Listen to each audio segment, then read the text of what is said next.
구약성경 역대상 16장 1절부터 18절 말씀 보겠습니다. 역대상 16장 1절부터 18절 말씀 한 절씩 기도하시고 마지막 절은 함께 읽겠습니다. 하나님의 궤를 메고 들어가서 다윗이 그것을 위하여 친 장막 가운데에 두고 번제와 화목제를 하나님께 드리니라.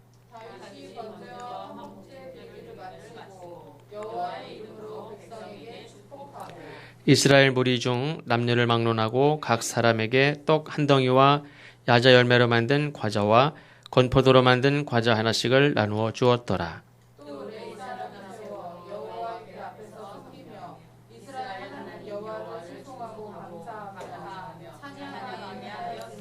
아삽은 우두머리요 그 다음은 스가랴와 여히엘과 스미라못과 여히엘과 마띠디아와 엘리압과 분나야와 오벳 에돔과 여히엘이라 비파와 수금을 타고 아삽은 재금을 힘있게 치고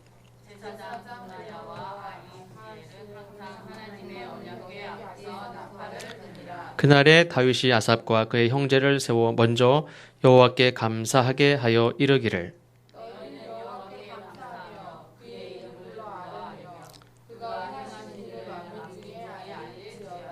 그에게 노래하며 그를 찬양하고 그의 모든 기사를 전할지어다.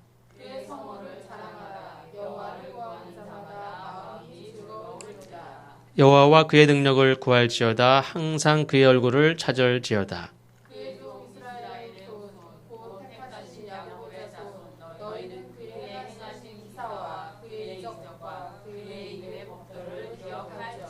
그는 여호와 우리 하나님이시라. 그의 법도가 온 땅에 있도다.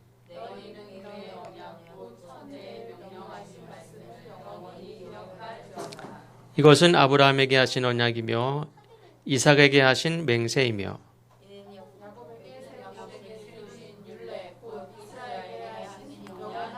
같이 읽겠습니다.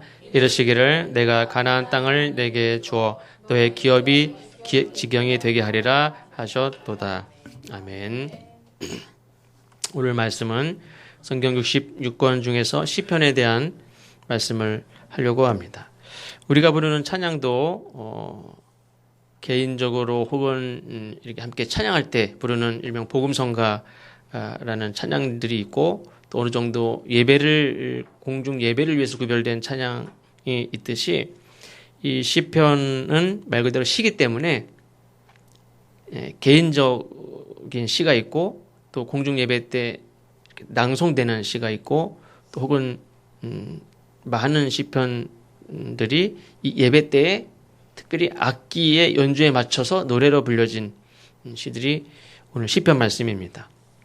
그리고 이 예배 때 부르기 위해서 의도적으로 만들어진 작사된 시편이 많이 있습니다.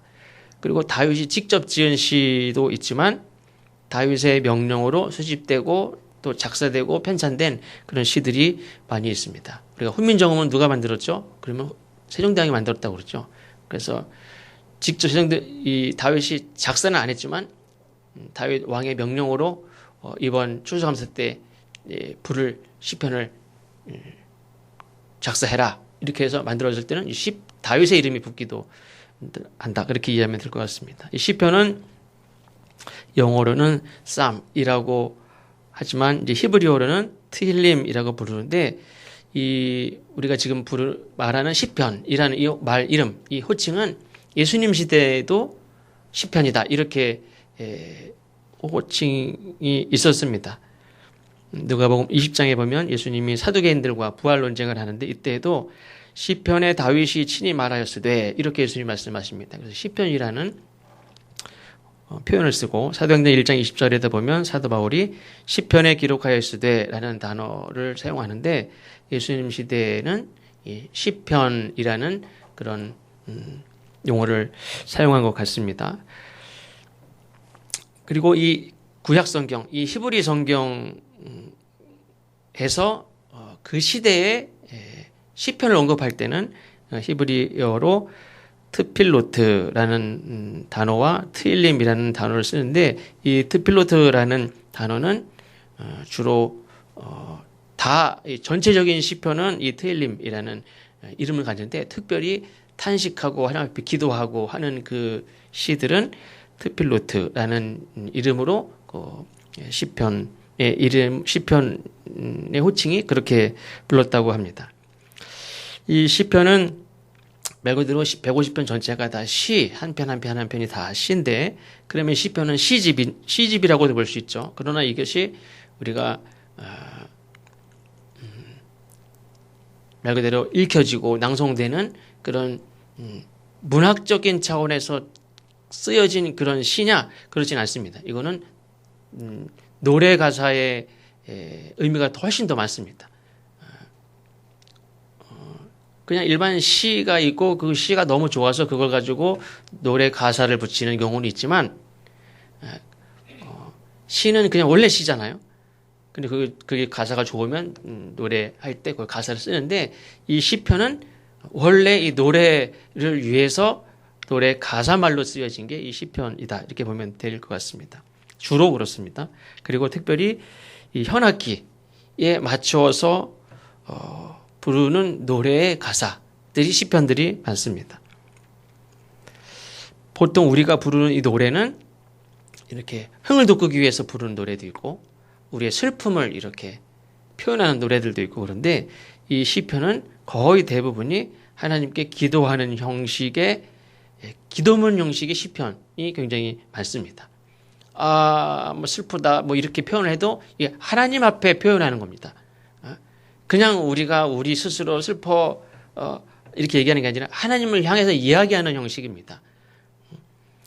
이 시편의 특징이 있다면 이 다윗의 개인적인 차원, 개인적인 시도 물론 포함이 일부 되어 있지만, 시편의 상당수는 다윗 개인이 아니라 이스라엘 민족 전체가 경험한 그 구원의 역사, 하나님을 구원하신 역사, 그거를 찬양하고 감사하고 또 하나님을 신뢰하는 신뢰를 고백하는 그런 찬양이다, 이렇게 볼 수 있습니다. 그리고 이 시편은 어느 한 시대에 한꺼번에 쓰여진 시가 아닙니다.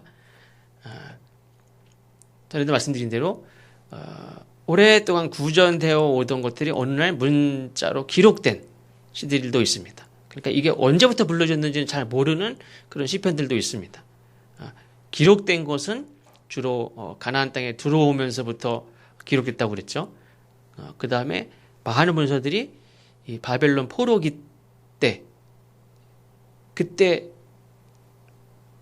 하나님을 향한 그런 신앙과 이 믿음의 유산, 이거를 잃어버리지 않기 위해서, 그 하나님 우리를 구원하신 역사를 기억하기 위해서 하나님 기도하는 마음으로 이럴 때는 막 역사를 많이 기록을 했습니다.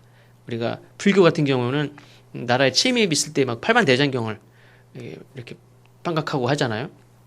사람이 그런 것 같아. 어려운 일을 당했을 때 이 몽고 침입이 그때 39년간인가요?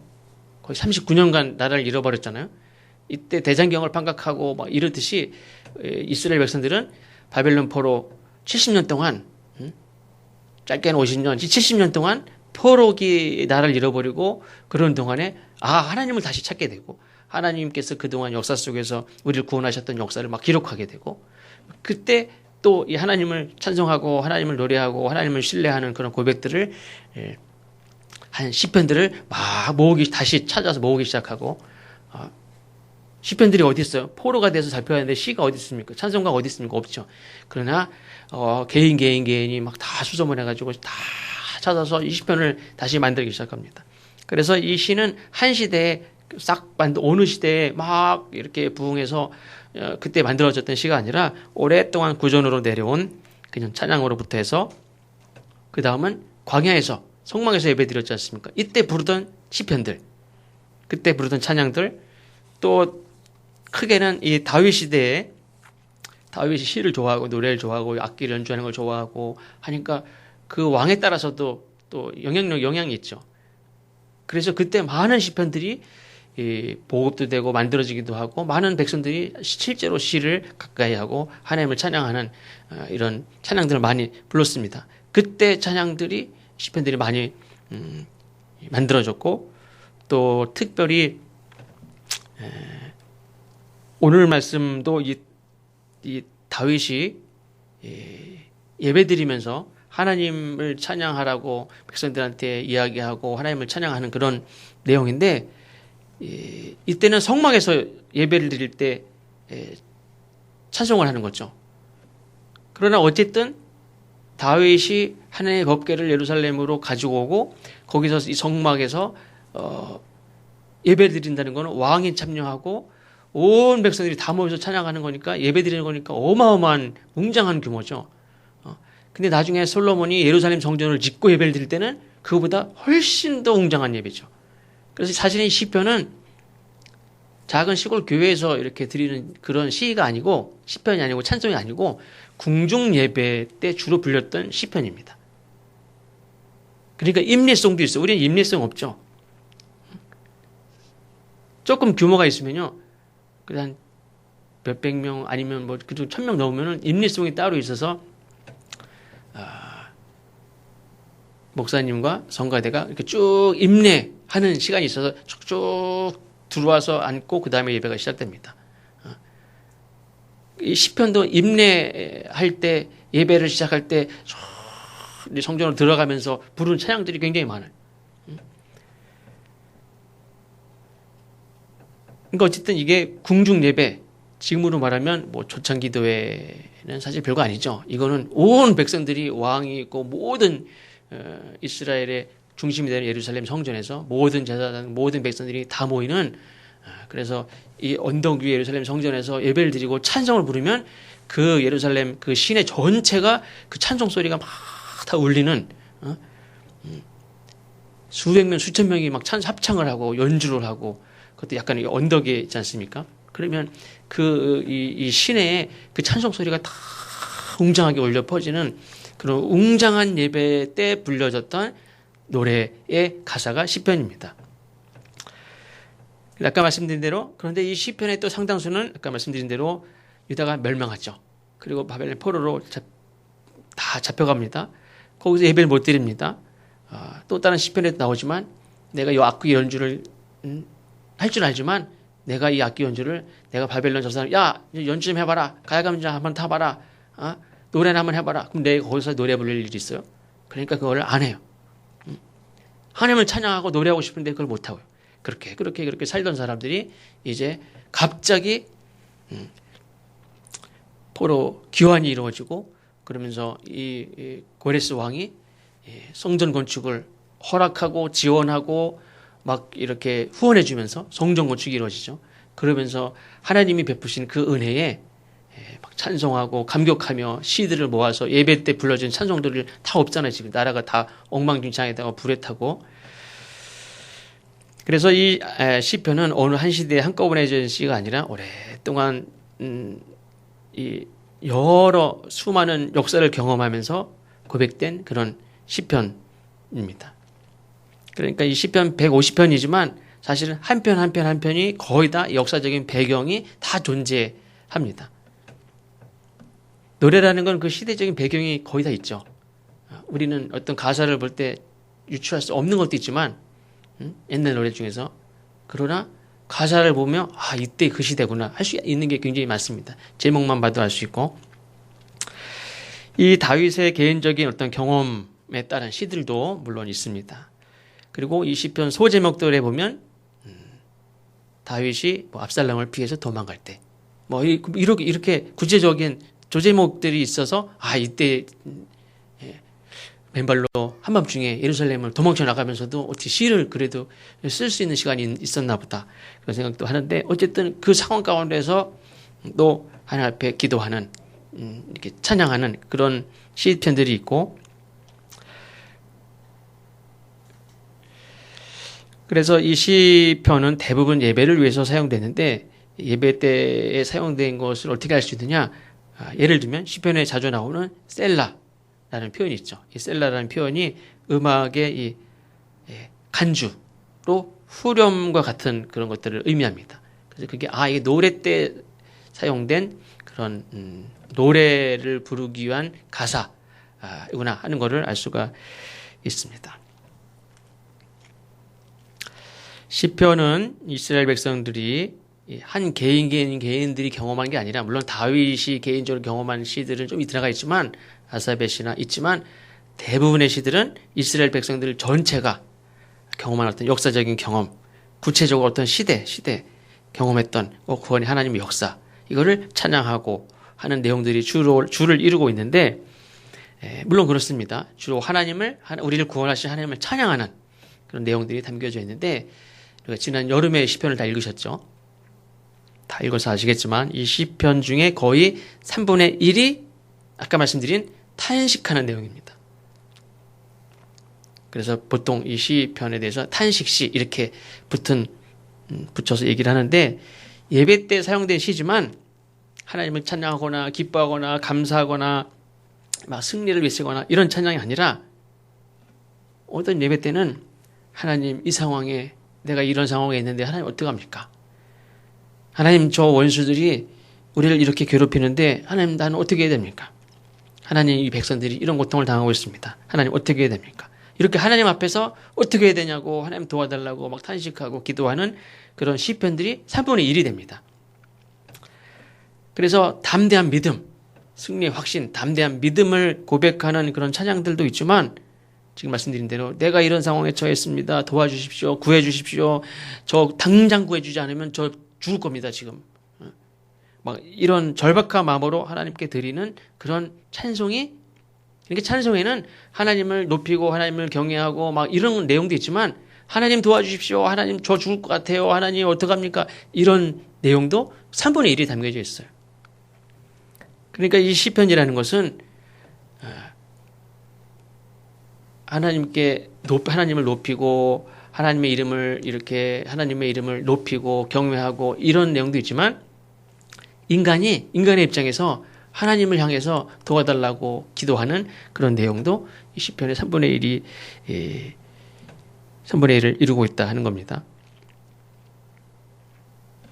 그러니까 그런 의미에서 이 탄식하는 시는 물론 악기 연주에 맞춰서 노래를 하니까 노래이지만 사실은 기도죠, 기도. 노래를 하지만 그 내용은 기도인 거예요.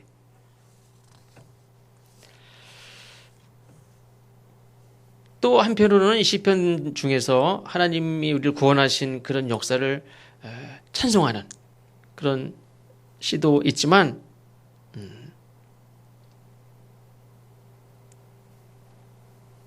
찬송하는 것도 있지만 오늘 말씀에도 보면 13절에 보면 12절 3절에 보면 그의 종 이스라엘 후손 곧 택하신 야곱의 자손 너희는 그의 행하신 기사와 그의 이적과 그의 입의 법도를 기억할지어다. 하나님이 그 예전에 우리 조상들을 이끄신, 하나님이 베푸신 그 구원의 역사를 기억하는 그런 멘트들 기억합니다. 근데 내가 지금 어떤 상황에 있습니까? 똑같이 옛날 조상들과 같이 똑같이 어려움에 처했어요. 나라가 외적의 침략을 당했다든지, 백성들이 어떤 기근 가운데 있다든지, 비록 우리가 위험에 처했지만, 그때 그 예전에 하나님께서 우리 조상들을 구원하셨지, 그 역사를 기억하는, 그걸 기억합니다. 우리 기억합니다. 그 말은 뭡니까? 다시 말하면 도와달라는 거죠. 그때 우리 조상들을 구원하셨던 거 기억합니다. 그 말은 오늘도 우리를 구원하실 줄로 믿습니다. 그런 말이죠. 기억한다는 그런 표현들이 굉장히 많고, 또 오늘 비록 힘들고 어렵지만 하나님께서 죽음 가운데서 우리 조상들을, 과거 우리 선조들을 구원하셨던 그 역사를 기억합니다. 그래서 하나님께서 오늘 우리도 구원하실 것을 믿고 감사합니다. 감사 찬양이 구원해 주셔서 감사하는 찬양도 있지만, 구원해 주실 것을 믿습니다. 그러니까 그 과거의 역사를 기억합니다. 오늘 우리를 구원하실 것을 믿고 감사합니다. 이 감사 찬양이 먼저인 찬양들이 굉장히 많습니다. 또 하나는 오늘 우리가 지금 위험한 상황에 처했습니다. 그때 과거를 또 기억합니다. 그때는 하나님 우리를 조상들을 구원하셨는데 어떻게 구원하셨느냐? 그 백성들이 그때 어떤 일들이 있었냐면 하나님 앞에 회개했어. 하나님 앞에 회개하는 백성들을 용서하시고 죽음에서 건지신 그 역사를 기억합니다. 우리를 구원하실 것을 믿고 감사합니다. 그러면서 회개하는 시편들이 굉장히 많습니다. 참여하는 시라고 그러죠. 또 하나는 아까 바벨론에게 멸망했죠. 멸망했을 때도 멸망해서 포로 생활을 하면서도 찬송을 합니다. 어떤 찬송을 합니까? 주로 뒷부분에 굉장히 많은데 하나님이 참 하나님이시다. 하나님이 온 나라와 민족과 이 우주를 다스리는 분이다. 이 하나님을 막 찬송합니다. 그 말은 뭡니까? 우리는 현실은 바벨론의 식민지. 현실은 바벨론 왕이 우리를 다스립니다. 바벨론 왕이 우리의 주인입니다. 우리는 노예입니다. 그러나 찬송은 어떤 찬송을 합니까? 온 나라와 민족과 나와 저 바벨론과 저 아수르와 온 나라와 민족과 이 우주를 창조하시고 다스린 분은 하나님이다. 실제 나를 다스리고 있는 현실은 느부갓네살 왕이고 고레스 왕이지만 아니다. 어떤 사람은 현실을 똑바로 봐. 현실은 뭡니까? 고레스 왕이 우리를 다스리고 느부갓네살 왕이 다스리는 거라고 생각하지만 아니다. 하나님이 주권자고 하나님이 통치자고 저 고레스 왕은 요 페르시아 하나를 다스리지만 하나님은 온 나라를 다스린다. 이거를 자꾸 노래하고 찬송하는 게 바로 시편의 많은 부분이 시편에 속해 있습니다. 그러면 이 시편을 이스라엘 백성들이 예배 때마다 잘 불렀느냐? 안타깝게도 잘 안 불렀어요. 예배는 이루어졌는데 시편을 안 불렀다는 게 아니라 예배 자체가 잘 안 드려졌어요. 남유다의 그 선한 왕들을 한 2주간에 걸쳐서 한번 말씀을 드린 적 있죠. 그 중에 히스기야 왕이 우상을 철폐하고 성경에 보면 닫혔던 성전의 문을 열었다는 얘기가 나오죠. 그 말은 뭐냐면 성전이 닫혀 있는 거예요, 계속. 예배가 안 드려지고 있어요. 그래서 문을 열고 다 청소하고 제사장들을 다 찾아서 불러 모으고 예배를 드리고 그리고 찬송을 불러야 되는데 찬송이 없어요. 막 청소하다가 뭘 발견했죠? 율법책을 발견했어요. 신명기를 발견해서 신명기를 성경책을 막 읽어주니까 쭉 낭독하고 설명을 해주니까 백성들이 다 울어요. 성전의 문은 닫혀있고 제사장들은 다 어디 돌아다니고 저기에도 나오죠. 미가라는 제사장이 이지저지 다니면서 구걸하고 다녀요. 그러니까 제사장들이 다 그렇게 돌아다녀요. 성전에서 11조가 안 들어오고 레위 지파를 먹여 살리는 이 헌금이 없어요. 다 각자 알아서 사는 거예요. 성전은 문이 닫혔고 제사장들 하나도 없어요. 예배도 안 드려져요. 근데 그 시편 노래를 할 때 악기 연주하는 사람 하나도 없어요. 히스기야가 성전의 문을 열고 다 청소를 하고 그다음에 거기서 성경책을 발견했어요. 아니 거기에 제사장이 얼마나 많은데 성경책을 지금의 성경책이 이렇게 번역돼서 많지만 그냥 그 유일한 성경책 그걸 낭독하고 해석해줘야 되는데 그 성경책이 어디 있는지 아무도 몰라요.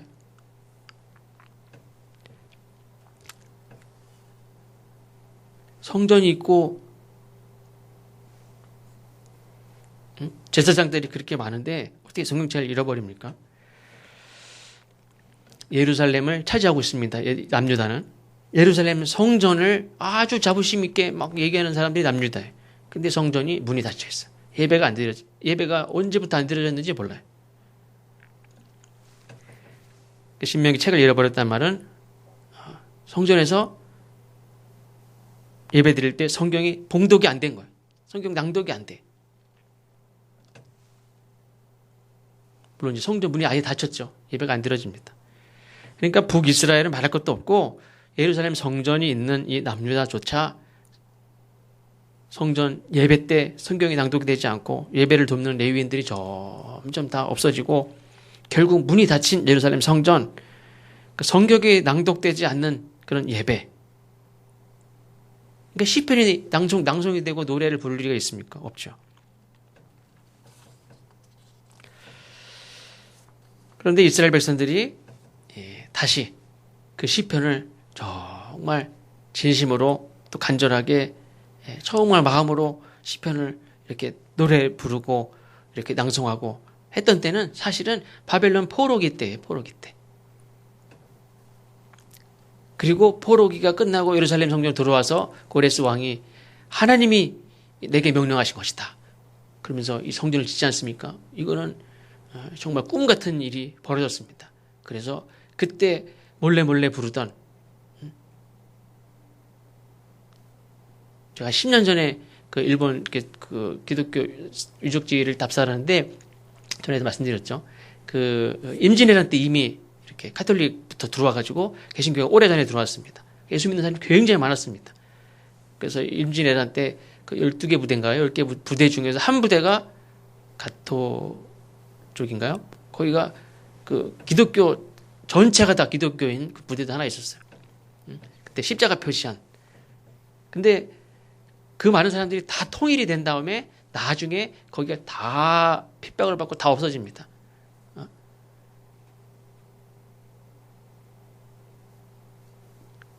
그래서 그 사람들이 숨어서 몰래 예배를 드린 게 나중에는 십자가를 벽장 속에다 놓고 나만 알게. 그래서 벽장 속을 바라보면서 기도하고 그러면서 신앙에 유지시킨 게 지금 1%, 겨우 1%도 안 되는 숫자가 남은 거예요. 그러니까 다니엘 같은 경우에는 벽장 속에다 숨겨놓은 그런 건 아니고 그냥 예루살렘을 향해 창문을 열고 기도하지 않습니까? 그쪽을 바라보고. 그때 백성들이 나라를 잃어버리고 다 망한 이유지만 그래도 그때 창문을 열고 예루살렘을 향하여 그리워하면서 그때 불렀던 찬송을 기억나는 대로 부르고 그때 찬송을 이렇게 쓰고 그러니까 어떻게 보면 정말 진심으로 찬송을 부르고 시편을 낭송하고 시편을 읽고 시편을 외우고 했던 거는 포로기 때인지도 몰라요. 그리고 돌아와서 새로 건축된 성전에서 감격해서 맞아 내가 이걸 불렀지. 물론 이제 포로기 때 돌아온 사람들은 거의 2세대. 그러니까 주로 많죠.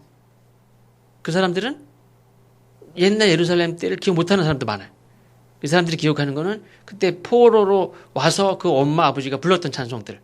그걸 기억하는 거예요. 그때 맞아. 여기 돌아와서 부르는데 그 시편들을 모으고 막 그랬을 때 그때 우리 엄마 아버지가 우리 할아버지 할머니가 불렀던 찬송들이 이거구나. 그거를 이렇게 듣고 그걸 막 부르면서 그때 나라가 망할 때 포로기 때 그때 신앙을 지키면서 이렇게 시를 하나님 앞에 탄식하고 하나님 앞에 찬송하고 이런 노래를 가지고 하나님 앞에 기도하며 살았구나.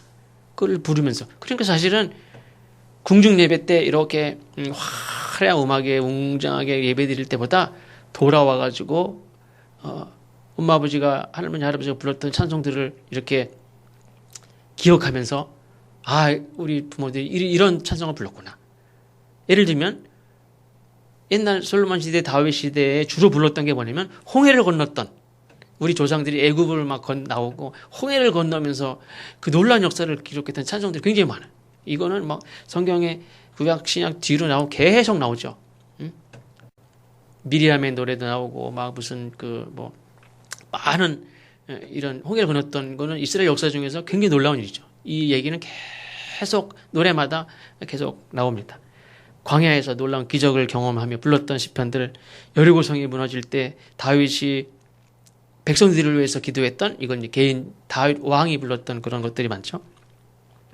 솔로몬 시대 예루살렘 성전을 짓고 생전 처음 보는 웅장한 성전을 짓고 거기에서 입당하고 거기서 막 예배를 드릴 때 불렀던 시편들. 그리고 바벨론에서 부모님들이 불렀던 그 시편들. 그리고 어떤 시편들이 만들어집니까? 불에 다 타고 폐허가 됐던 이 예루살렘 도시를 회복하게 하신 하나님을 찬송하는 시들. 또 이 무너지고 불타서 완전히 없어졌던 성전이 다시 이렇게 건축되고 그곳에서 불러졌던 시편들. 이런 시편들이 많이 불려졌습니다. 그러니까 이스라엘 역사 전체에서 정말 진심으로 마음으로 불렀던 거는 아마 포로기 때와 포로기 돌아와서 성전을 짓고 거기서 불렀던 찬송이 정말 가장 진심 어린 찬송이 아니었는가 생각을 합니다. 그런데 우리가 이 시편이 노래하는 거는 하나님이죠. 근데 자칫 잘못하면 오해할 소지가 있습니다. 이 시편 전체를 보면 이 시편 주로 이제 아까 말씀드린 왕이 참석하는 예루살렘 성전에서 드려지는 그런 예배. 그때 사용되는 시편이기 때문에 어떤 내용들은 예루살렘아 이 시온 예루살렘을 막 이렇게 찬송하는 것들이 있어요. 그러니까 언뜻 문자적으로 들으면 예루살렘 도시를 축복하는 것으로 이렇게 생각하기 쉽습니다. 또 예루살렘 성전을 짓고 그 성전을 허락하셔 하나님을 찬송하는 건데 성전을 아름답도다 예를 들면 성전을 찬송하는 것 같은 마음을 갖기 쉽습니다. 또 왕, 이 법궤가 들어오고 이제 이 성막에서 웅장한 예배를 드릴 때 이 왕을 찬송하는, 왕을 높이는, 축복하는 이런 마음이 담겨질 수가 있습니다. 혹시 그 PPT 제가 하나 열어놓은 게 있는데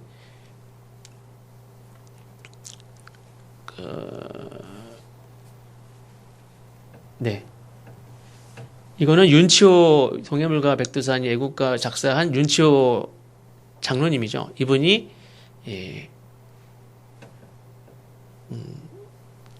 초기에 만든 1900 몇 년인지 잘 모르겠네. 1907년인가요?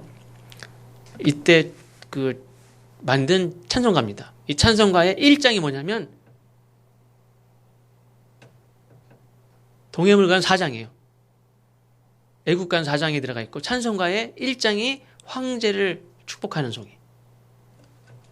우리 황제 폐하 천지 1월 같이 만수무강 산 높고 물 고운 우리 대한제국 하나님도 하나님 도우사 독립부강. 물론 하나님이 도우시고 우리나라 부강하는데 앞에 보면 황제 폐하 무강 만수무강 이렇게 황제 폐하를 이렇게 위한 이렇게 축복하는 이 내용이 여기 있죠. 이게 제목이 안 나와 있네. 제목이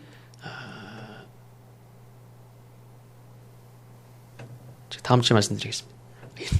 황제 폐하송인가 황제 폐하송인가 뭐 그래요.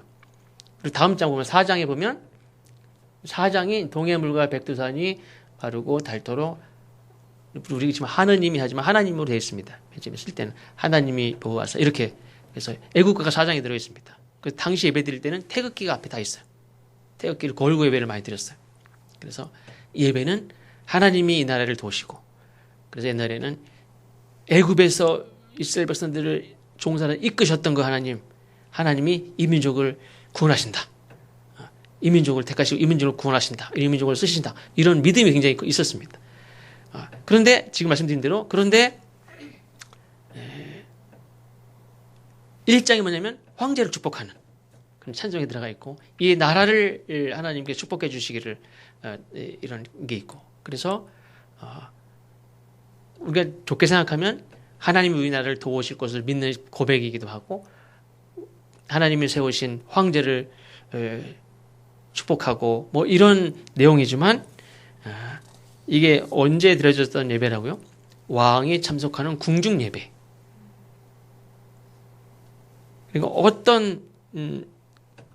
그러니까 다윗이 아무리 훌륭한 왕이고 지도자지만 사람을 축복하는 내용이 찬송일 수가 없어요. 아무리 예루살렘이 하나님이 택하신 도시고 땅이고 하나님이 임재하시고 하나님 축복하는 땅이지만 예루살렘을 축복할 수 없단 말이에요. 예루살렘을 찬송할 수 없어요. 아무리 예루살렘 성전이 하나님이 거하시는 곳이고 하나님이 만남을 약속한 곳이지만 건물을 찬송할 수는 없단 말이에요. 그런데 사람의 마음에 웅장한 이곳을 보면 이 거룩한 성전 아닙니까? 하나님의 성전이니까 이 성전을 이렇게 찬송하기 시작해. 그 마음이 이게 생기기 시작해. 또 하나님이 세우신 왕 다윗 너무너무 신령해 보이고 이 황제를 막 칭송합니다. 이 도시를 축복하는 시편의 핵심은 이스라엘 그 외 온 나라와 민족을 다스리는 분은 다윗이 아니라 하나님이라는 거예요. 다윗과 같은 훌륭한 지도자를 주신 거 하나님 앞에 감사해요. 다윗을 찬송할 수는 없단 말이에요. 시편 99편 1절에 보면 여호와께서 통치하시니 만민이 떨 것이요 여호와께서 그룹사 위에 좌정하시니 땅이 요동할 것이로다. 여호와는 모든 민족 위에 계신 분이다. 이렇게 찬송합니다. 우리 한국교회는 예배를 어떻게 하면 더 많이 드릴까? 더 할 수 있으면 예배를 많이 드리는 걸 좋게 생각합니다. 최선을 다하고 열심을 다하고 간절히 지성으로 드리는 정성이 있는데 문제가 있다면 뭐가 있냐면 예배를 어떻게 생각하냐면 인간이 하나님께 드리는 그 무엇을 예배라고 생각합니다. 그래서 예배를 드린다 그렇게 표현합니다. 우리 전통적으로 내려오는 그런 사고방식에서 예배는 내가 하나님께 뭘 드리는 거, 그게 예배다라고 생각해. 근데 그게 핵심이 아니에요, 예배는. 인간이 하나님께 찬양을 드리든 헌금을 드리든 앞에 춤을 추든 헌금을 드리든 어떤 퍼포먼스를 하든 예배를 인간이 하나님께 드리는 그 무엇이 예배라고 생각하는 건 처음부터 잘못된 거예요. 예배의 가장 핵심은 본질상으로 중요한 것은 하나님이 우리에게 오신 거예요. 하나님이 우리와 함께 계신 거. 하나님이 우리를 부르시는 거. 예배는 그냥 공간이 있으니까 아무 때나 몇 시에 모일까요? 시간을 우리가 모이고 싶은 시간 정해서 모여서 하나님께 찬송하고 기도하고 헌금 드리고 그게 예배냐? 그렇지 않다는 거예요. 예배가 가능하기 위해서는 목사가 있고 예배 처소가 있고 음향시설이나 뭐 예배 순서 맡은 분들이나 뭐 식사가 준비되어 있고 그래서 예배가 가능한 게 아니라 하나님이 먼저 계셔야 예배가 가능한 거예요. 하나님 없이 예배 드릴 수 있습니까? 없어요. 사무엘 선지자가 도착하지도 않았는데 왕이라고 할지라도 제사를 드릴 수 없었어요. 근데 하나님 없이 우리가 예배 드릴 수 있습니까? 없죠. 그러니까 하나님의 임재가 없는 곳, 아무리 많은 사람들이 다 모였다고 할지라도 왕이 와서 앉아서 기다린다고 할지라도 야 그냥 시작해. 절대로 시작할 수 없어요. 하나님의 임재보다 사람들의 어떤 행위가 앞서는 거, 그건 예배가 절대 아닙니다.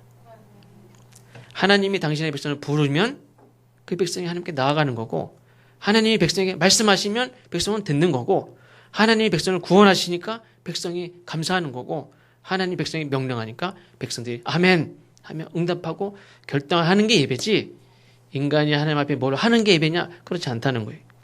그래서 예배의 중심이 교회가 되면 안 돼. 어떤 사람은요, 우린 여기밖에 없지만 전에 있던 교회는요, 대예배당과 소예배당과 작은 예배당과 또 예배당이 있어요. 어떤 분이 여기 대예배당만 예배라고 생각하고 저쪽에서 예배드리는 건 예배같이 생각을 안 해요. 그냥 모임같이 생각하죠. 여긴 예배라고 생각 안 한 분들도 있어요. 그것도 연세가 많이 드신 분들이 그런 생각을 더 많이 해요. 공간이 중요한 게 아니라 하나님이 중요한 거예요. 예배의 중심이 교회, 특히 11시 예배, 무슨 대예배, 대성전, 본당, 우리 그런 거에 많이 신경 쓰죠. 시편이 다윗 중심의 이 신앙 고백이 되면 안 돼요. 궁중 예배, 왕궁 예배, 예루살렘 중심의 예배에 거기에 머물 위험성이 있습니다. 그래서 그렇지만 예배는 이스라엘 공동체의 고백인 시편이기 때문에 다윗이 아무리 훌륭한 왕이라고 할지라도 다윗이 중심이 돼서도 아니고 예루살렘 성전도 이렇게 중심이 돼서도 아니고 예루살렘 왕궁도 중심이 돼서는 안 됩니다. 예를 들면 한국 교회들이 굉장히 어마어마한 그런 아름다운 교회들도 많죠. 아는 어떤 목사님이 옛날 그 임마누엘 김국도 목사님 계시던 그 교회에 있었는데 그 교회도 10층까지인가 쭉 엘리베이터가 있는데 다른 엘리베이터 목사님 혼자 타고 올라가는 엘리베이터가 있대. 꼭대기까지. 그럼 거기는 전망이 아주 진짜 끝내준대. 저기 수정으로 지어진 무슨 한강뷰가 쫙 보이고 정말 아름다운 교회가 있고 많은 수만 명이 모이는 교회가 있고 또 그 교회가 하는 일도 굉장한 일들이 많이 합니다. 여기 주한 장로교회는 조수미 씨가 와서 노래를 해도 아무 손색이 없을 정도로 음향이 완벽하게 되어 있다고 합니다. 그런 많은 다른 데서는 상상할 수 없는 그런 행사가 이루어지는 교회들도 있습니다. 또 그 교회 공동체 중심에 유명한 목사님이 중심에 있습니다. 그럼 예배가 어떤 위험이 있느냐?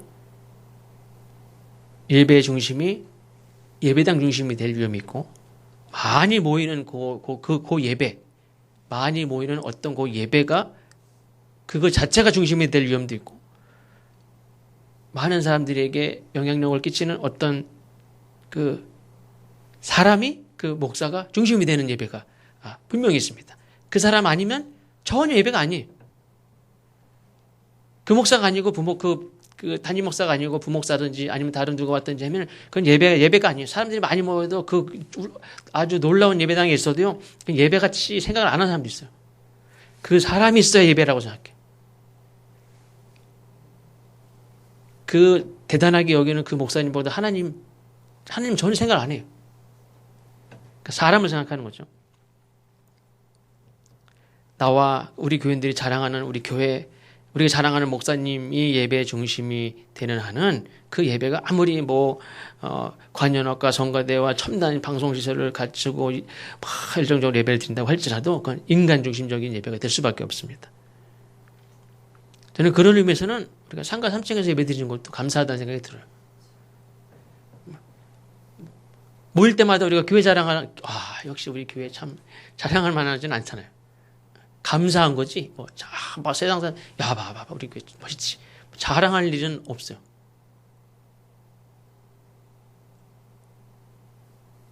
더 하나님, 어떻게 보면 어떤 사람들은 지하에, 냄새나는 곳에, 어떤 사람은 가정에, 거기에 건물이 중요합니까? 하나님 이곳에 계신 게 중요하지. 그 생각을 더 할 수밖에 없지 않습니까? 근데 교회가 막 자랑하면요, 자꾸 그런 얘기해서 죄송한데, 전에 교회 건축을 하고 나서 거의 한 달 동안 예배를 드리는데 제가 주로 부목사님 사회를 많이 보잖아요? 그러면 사람들이 다 앉아가지고 거의 예배 한 달, 두 달 동안요, 예배 초입 10분, 15분은 앉아가지고 이렇게 봐요.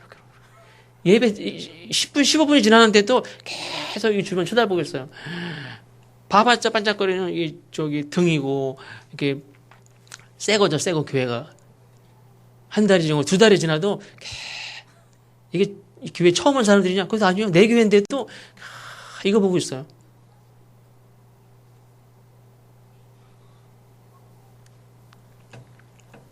근데 우리는 와가지고 이거 보느라고 예배에 집중하지 못하거나 그렇지 않죠. 건물의 중심이 아니라 하나님이 계시면 그 예배는 하나님의 임재를 기뻐하고 일단 하나님이 부르시면 응답하고 하나님의 명령에 순종하고 하나님의 사랑에 기쁨으로 찬송하는 예배가 드려지면 그 예배는 살아있는 예배고 하나님이 기뻐 받으시는 예배인 줄로 믿습니다. 그러니까 예배의 중요한 핵심은 예배 형식이나 예식이나 건물이나 사람에 있지 않습니다.